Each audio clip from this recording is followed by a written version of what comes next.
નમસ્તે મિત્રો. ગોધરા વિશેની કેટલીક વાતો. હા, હું એ ગોધરા છું. વર્ષ 1917માં ગાંધીજીએ પ્રથમ રાજકીય પરિષદ ભરી. હા, હું એ ગોધરા છું. બાપુના હસ્તે જ ગાંધી આશ્રમની સ્થાપના કરવામાં આવી. હા, હું એ ગોધરા છું.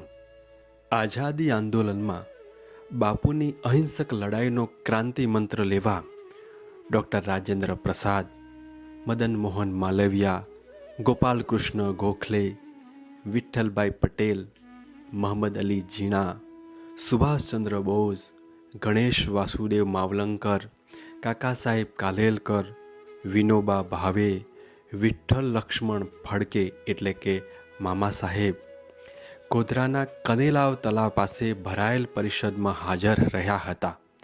હા, હું એ ગોધરા છું.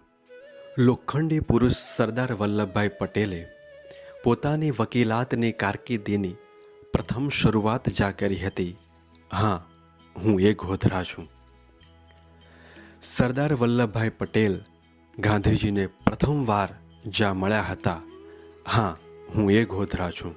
દેશના પૂર્વ વડાપ્રધાન મોરારજી દેસાઈએ જ્યાં નાયબ કલેક્ટર તરીકેની સેવા આપી હતી.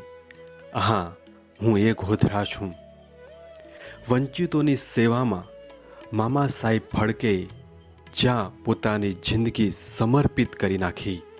હા, હું એ ગોધરા છું. ચાંપાનેરથી જ્યાં ગાયો ચરવા આવતી એ ગૌધરા. હા, હું એ ગોધરા છું. મૈત્રક કાલમાં જે વિજય છાવણી તરીકે ઓળખાતું.